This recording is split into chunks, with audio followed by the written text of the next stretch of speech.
Hello everyone, এই দেখো আজ আমি অনলাইন থেকে অর্ডার করেছিলাম তরমুজ। তা আমাকে সুমিত অনেক দিন ধরেই বলছে অনলাইনে তরমুজগুলো খুব মিষ্টি আর লাল আসছে, তাই ভাবলাম চলো, ও অনেক দিন ধরেই বলছে, তা আজকে অর্ডার করে দেখি। আর ফাইনালি আমি আজকে অর্ডার করেছি। দেখো কি সুন্দর, সত্যি ভেতরটা যেমন লাল সেরকম খেতেও মিষ্টি। তা আমি একটা ফালি তরমুজ এরকম ছোট ছোট কেটে না দানা আর ছোট ছোট পিস করে একটা বাউলে রেখে দেবো ফ্রিজের ভেতরে, কারণ ঠান্ডা ফ্রিজের মধ্যে রেখে তরমুজ খেতে আমার বেশ ভালো লাগে।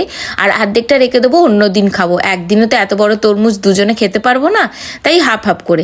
দেখো এইভাবে খোসার পেছনটা ছাড়িয়ে নেবো, আর যে দানা থাকবে না ওই দানাগুলো চপস্টিকের ইউজ করে ওটার সাহায্যে আমি দানাগুলো যতটা পারবো চেষ্টা করব বার করে নিতে।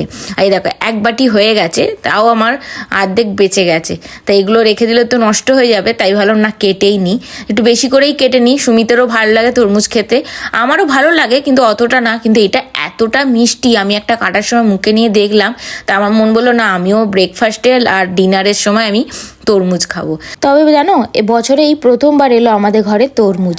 এরপরে কতবার যে আসবে সেটা তোমাদের সাথে দেখাবো, কারণ সুমিত তরমুজ খেতে খুবই ভালোবাসে। আমার অতটা ভালো লাগে না, শুধু এই দানাগুলোর জন্য। তবে এই তরমুজে না দানা অতটাও ভর্তি নেই, যতটা আছে চেষ্টা করব একটা চপস্টিকের বা কাঁটা চামচের সাহায্যে বার করে দেওয়ার, কারণ খাওয়ার সময় মুখে পড়লে বিরক্ত লাগে।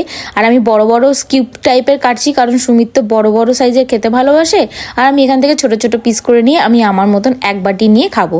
তাহলে চলো, আমার তরমুজের ভিডিওটা এখানে অবধি রাখলাম। দেখা করছি তোমাদের সাথে নেক্সট ভিডিওতে।